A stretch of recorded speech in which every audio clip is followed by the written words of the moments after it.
நண்பர்களே வணக்கம். இளவரசன் பேசுகிறேங்க. ஒரு ரோட்டு ஓரத்தில் ஒரு தெரு நாய்க்குட்டி வந்துட்டு அடிபட்டு கிடக்கு பைபாஸ் ரோட்டில். அது யதார்த்தமாக நான் டீ சாப்பிட போனேன். அப்புறம் என்னுடைய சமூக ஆர்வலெலாம் பார்த்துட்டு எனக்கு கால் பண்ணாங்க. இந்த மாதிரி கிடக்கு பார்த்தீங்களா? நான் அங்கே தான் நிற்கிறேன் வாங்கன்னு சொல்லி வர சொன்னோம்.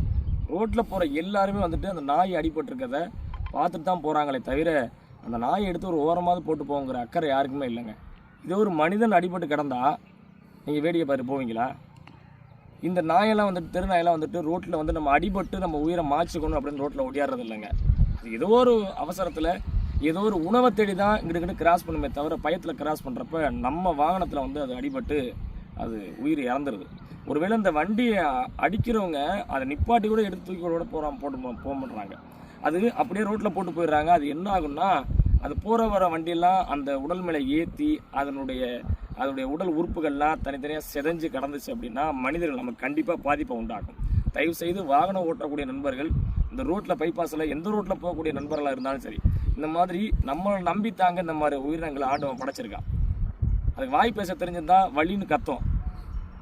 அது நமக்கு பார்க்க மனசு கேட்கல. அதனால் இந்த நாய்க்குட்டியை நாங்கள் சமூக ஆர்வலர் சதாம், மன்சூர் அலி, இளவரசன் எல்லாம் சேர்ந்து ஒரு குளத்து கரையில் இந்த நாயை வந்து நாங்கள் அடக்கம் பண்ணுறோம்.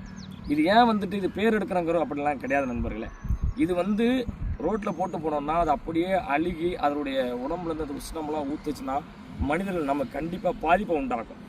அதுக்கான ஒரு விழிப்புணர்வுக்காக தான் இந்த வீடியோவை நாங்கள் எடுத்து பண்ணுறோமே தவிர இது ஒரு பேருக்காகவோ அந்த மாதிரிலாம் தயவுசெய்து யாரும் தவறாக எடுத்துக்க வேண்டாம்.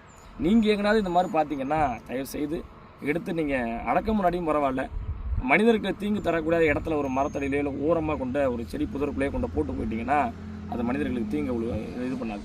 அதுலேருந்து வரக்கூடிய வாடைகள் என்ன ஆகும்னா மனிதன் நம்ம சுவாசிக்கும் பொழுது நமக்கு வந்து அது மிகுந்த பாதிப்பை உண்டாக்கும். அதுக்காகத்தான் விழிப்புணர்வு வீடியோ இருக்கணும். அப்படிங்கிறதுக்காகத்தான் இந்த நாயை நாங்கள் வந்து அடக்கம் பண்ண போகிறோம்.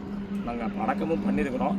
நாங்கள் வந்துட்டு இது மூலியமாக என்ன கேட்டுக்கிறோம் அப்படின்னா, தயவுசெய்து இந்த ரோட்டில் போகும்போது இந்த மாதிரி ஜீவன்கள் வரும்போது பார்த்து வாகனத்தை ஓட்டுங்கன்னு உங்களை நாங்கள் அன்போடு கேட்டுக்கிறோம். ஐயா, நீங்கள் ஏதாவது வார்த்தை சொல்லுங்கய்யா. மக்கள் அனைவருமே ஒரு மனிதரை மட்டும்தான் மதிக்கிறோமோ ஒழிய விலங்குகளை யாரும் மதிக்கிறது கிடையாது. இந்த மாதிரி நம்ம செய்ய போகும்போது அதன் தீங்குகள் நம்மளுக்கு தான் இருக்குது. இது அப்படியே போட்டுட்டு போனால் ரோட்டில் அடிபட்டு குடல் வெளியில் கை கால் பிதுங்கி எல்லாம் கிடக்குது. அதனால விழிப்புணர்வுக்காண்டி நாங்கள் ஒரு வீடியோ தான் போட்டிருக்கோம். அது அனைத்து மக்களும் இதை தெரிஞ்சுக்கிட்டு நீங்கள் ஒரு குழியில் புதைக்கலாட்டியும் பரவாயில்ல, எடுத்து ஓரமாக யாருக்கும் வழிகளுக்கு ஏற்றது மாதிரி வச்சுக்கிட்டு ஓரமாக போட்டுட்டு எல்லாரும் அவங்கவுங்க வேலையை பார்க்கணுங்கிறது தான் எங்களுடைய கருத்து. வீடியோ உங்களுக்கு வந்துட்டு என்ன சொல்கிறது அதிகமாக பயிருங்க. ஏன்னா ஒவ்வொருத்தருக்கும் தெரியும் இந்த மாதிரிலாம் செய்கிறாங்க, நம்மளும் செய்யணும்.